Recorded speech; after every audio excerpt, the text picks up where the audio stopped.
ये प्रतिष्ठा का चुनाव था। सपा के गढ़ में था चुनाव, कहीं आजम की सीटों पर तो कहीं अखिलेश की सीट पर सेंध मारी। बीजेपी ने दोनों सीटों पर किया कब्जा। सपा के खाते से छिनी दोनों सीटें। ये जीत कुछ कहती है।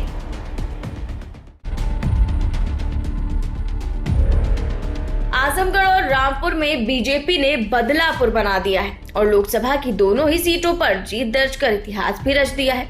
दोनों ही सीटों पर सपा और बीजेपी दोनों की प्रतिष्ठा दांव पर लगी हुई थी, लेकिन दोनों ही सीटों पर सपा को निराशा हाथ लगी है और बीजेपी ने कड़ी टक्कर देते हुए जीत दर्ज की है। दोनों ही सीटें सपा का गढ़ मानी जाती रही हैं।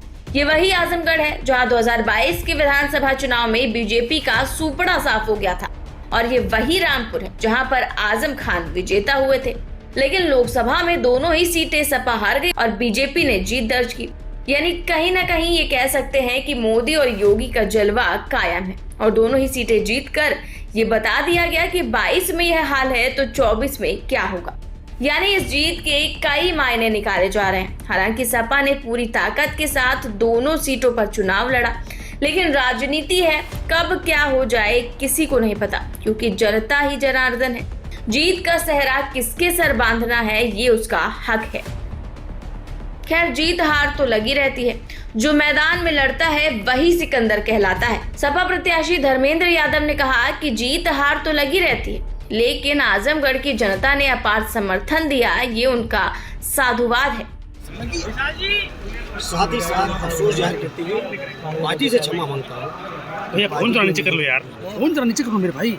जहाँ हम लोग बताइए सवाल है इस मौके पर, जितने भी समाजवादी पार्टी के हमारे साथी रहे, हमारे सहयोगी दलों के आदरणीय ओम प्रकाश राजभर जी से तमाम सहयोगी दल के सब साथियों का जो इस चुनाव अभियान में शामिल हुए, किसी रूप में, कुछ लोग प्रत्यक्ष तौर पे आए, किसी ने अप्रत्यक्ष मदद की, सब साथियों का अपनी ओर से और पार्टी की ओर से आभार व्यक्त करता हूँ, धन्यवाद देता हूँ। और मैं आजमगढ़ के लोगों का बहुत धन्यवाद देता हूँ। मात्र हमने 12-14 दिन का चुनाव लड़ा और ऐतिहासिक समर्थन हासिल किया आजमगढ़ के लोगों।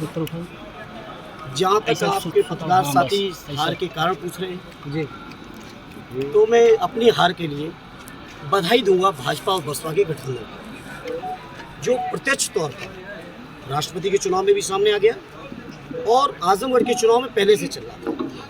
मैं उस गठबंधन को बधाई दूंगा। तो वहीं दूसरी तरफ निरहुआ ने कहा कि पीएम मोदी और सीएम योगी का जलवा कायम है और जीत के जनता को हार्दिक बधाई भी दी। पूजनीय प्रधानमंत्री जी और पूजनीय मुख्यमंत्री जी, डबल इंजन की सरकार जो चल रही है और जिस तरह से पूरे देश में अच्छा काम हो रहा है, कहीं न कहीं आजमगढ़ भी उसी से प्रभावित होकर के और यहाँ कमल खिलाया है। एक उम्मीद में कमल खिलाया है कि जैसे बाकी जगह का संपूर्ण विकास हो रहा है वैसे आजमगढ़ का भी होगा, और इस उम्मीद पे हम लोग खरा भी उतरेंगे। अब आजमगढ़ कमल खिला है, इसे लेकर के हम जाएंगे अपने प्रधानमंत्री जी के पास, मुख्यमंत्री जी के पास, और उनसे विशेष आग्रह करेंगे कि हम लोग के पास समय कम है और काम ज़्यादा है, तो दोनों सरकार को, केंद्र सरकार को भी और हमारे उत्तर प्रदेश सरकार को भी आजमगढ़ पे फोकस करके और विशेष रूप से आजमगढ़ के लिए कृपा करके कार्य कराना पड़ेगा, तो ही उम्मीदों पे हम लोग खरे उतर पाएंगे जो आजमगढ़ की जनता ने उम्मीद से कमल खिलाया है।